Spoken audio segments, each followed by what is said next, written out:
গত ৫ বছর ধরে আমি একটা ব্যাপারে অবসেসড ছিলাম। অ্যান্ড সেটা হচ্ছে অনলাইনে কিভাবে টাকা কামানো যায়। অ্যান্ড ঘরে বসে টাকা কামানোর কনসেপ্টটা আমার কাছে অনেক ইন্টারেস্টিং মনে হয়েছিল। And I thought if I could earn money while sitting in my home, it would be awesome. And that's why I pursued it. কিছু না বুঝে আকুল পথারে ঝাঁপ দিয়ে দিয়েছিলাম ৫ বছর আগে। এরপর হোঁচট খেয়ে অনেক কিছু শেখার সুযোগ হয়েছে।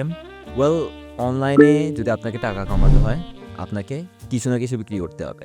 হয় আপনি একটা প্রোডাক্ট বিক্রি করতে পারবেন, product could be physical product or digital product, বা একটা সার্ভিস। যারা প্রোডাক্ট বিক্রি করছে তাদের কাছে গিয়ে সার্ভিস অফার করতে পারেন, যেমন video editing, graphic designing or web development, এই সার্ভিসগুলো। জাস্ট এই দুটার জিনিস, আইদার আপনাকে কোনো একটা প্রোডাক্ট বিক্রি করতে হবে অর সার্ভিস বিক্রি করতে হবে। আরেকটা যেটা অ্যাড রেভিনিউ বা অ্যাডসেন্সের যে রেভিনিউটা, ওইটাতে প্রোডাক্ট অ্যাকচুয়ালি আপনার অডিয়েন্স, ওখানেও কিছু না কিছু বিক্রি করতে হচ্ছে।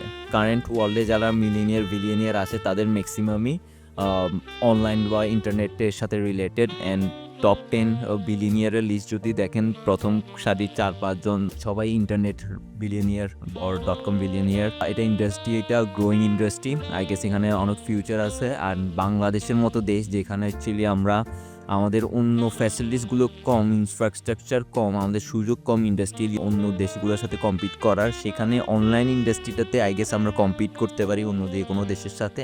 যেহেতু এখানে অনেক বেশি কোনো ইনভেস্টমেন্ট প্রয়োজন হয় না, স্কিল বেশি প্রয়োজন হয়। তো স্কিল, আমাদের জনশক্তি অনেক বেশি, ওদেরকে যদি ট্রেন করানো যায়, স্কিল বানানো যায়, তাহলে হয়তো আমরা এই ইন্ডাস্ট্রিটাতে ভালো করতে পারবো। বাট ডিসক্লেমার হচ্ছে, এটা এখানে শর্ট উইন, মানে শর্ট টাইমে উইন হওয়ার ব্যাপারটা কিছু না, ওইটা মিথ অ্যাকচুয়ালি। যারা 3 মাসে বড়লোক হওয়ার চিন্তা করে অনলাইনে টাকা কামাইতে আসে বা ফ্রিল্যান্সিং শুরু করে বা বিজনেস শুরু করে, তাদের জন্য আসলে ভবিষ্যৎ অন্ধকার। কারণ 99% টাইমে এটা না হওয়ার চান্সই বেশি।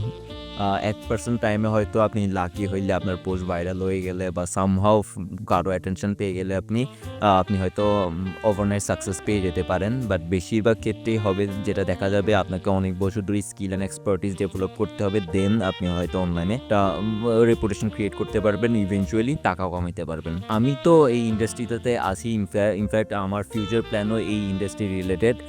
দেখা যাক আমি কতটুকু যেতে পারি। কারেন্টলি আমি মিডিয়া ইন্ডাস্ট্রিতে কাজ করতেছি, লাইক আমি ভিডিও ওর সাথে কাজ করতেছি। ইন ফিউচার আমার চিন্তাভাবনা থাকবে সফটওয়্যারে যাওয়ার, অ্যাকচুয়ালি কোনো সফটওয়্যার ডেভেলপ করার। লাইক এখন এআই মার্কেট প্লেসে চলে এসছে, তো আমি কোনো ধরনের এআই সলিউশন প্রোভাইড করার চেষ্টা করব ইন ফিউচার। রিসেন্ট ফিউচারে না, অ্যাকচুয়ালি 5 বছর পরে হয়তো, যদি আমার কাছে এনাফ রিসোর্স থাকে। কারণ আমি নিজে কোডার না, আমাকে হয়তো কোনো কোডারের হেল্প নিতে হবে। তো that has been my experience. আর যারা অ্যাকচুয়ালি এই ব্যাপারে অনলাইনে টাকা কামানোর ব্যাপারে ইন্টারেস্টেড, তাদের জন্য আমার মেসেজ থাকবে, তারা এটাকে এক্সপ্লোর করতে পারে।